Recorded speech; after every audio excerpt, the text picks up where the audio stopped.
There's 4 steps into acting as taught by Lee Strasberg in the Actors Studio and the Lee Strasberg Institute in New York. And that's where I receive the bulk of acting information and learning how to be able to perform and teach people how to perform consistently.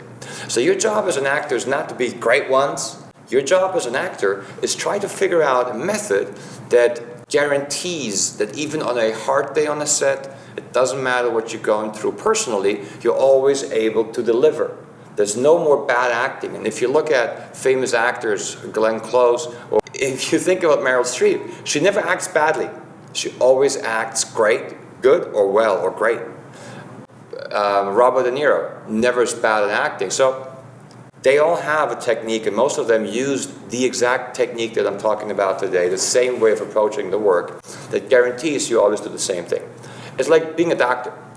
You can't be a doctor and you say, oh, today I'm inspired, let me cut off a leg first, then do an x-ray, and then look at what's wrong with the patient. You always go step by step. You ask questions, you do the research, you see what the patient is doing, then you see how he responds to the medicine, and then you operate or you don't. 4 steps, here are the 4 steps, and here's what you gotta do. The first step is your partner. The first and big problem in acting is that you have different people that you have to deal with.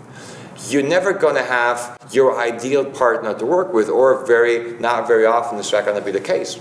So if you think about shooting a movie and you look at the lines and you think that you will work with Angelina Jolie next week, that's not a realistic approach of you being with her in the scene. You have to adapt to the person that's actually sitting there and that's actually working with you.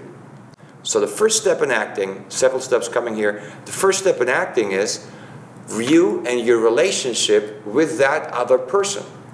Because you will be on screen and the other person will be on screen with you. If you two don't get along, and we can see that, if there's no chemistry between you, if you two don't want to be there in the scene and you try to fake it, you will have a bad scene. Step number 1, learn about your scene partner and answer the following 3 questions whenever you have a new scene partner. This might sound a little cruel, but here's how it goes. You gotta find out if there is chemistry. Do you and the person you're sitting with have something going on that's called chemistry that's unchangeable, and you experience that every day in real life? There's people you go out, you meet, and you just like. There's people you go out and you just don't like. There's some people you go out and you fall in love with. So let's define that there's different ways of chemistry. That's something our body gives off and that we just feel with other people. Whenever you meet a new partner and you prepare your scene, here are the 3 questions I would like you to ask. First question, do you have any chemistry with that person? Meaning the following. Do you sit down with a person and you feel like you would want to have a cup of coffee with that person in your real life? Would you travel an hour on a Saturday just to sit down and chit-chat with that person because it's a great person to be with? If you don't have chemistry, then we'll fix it.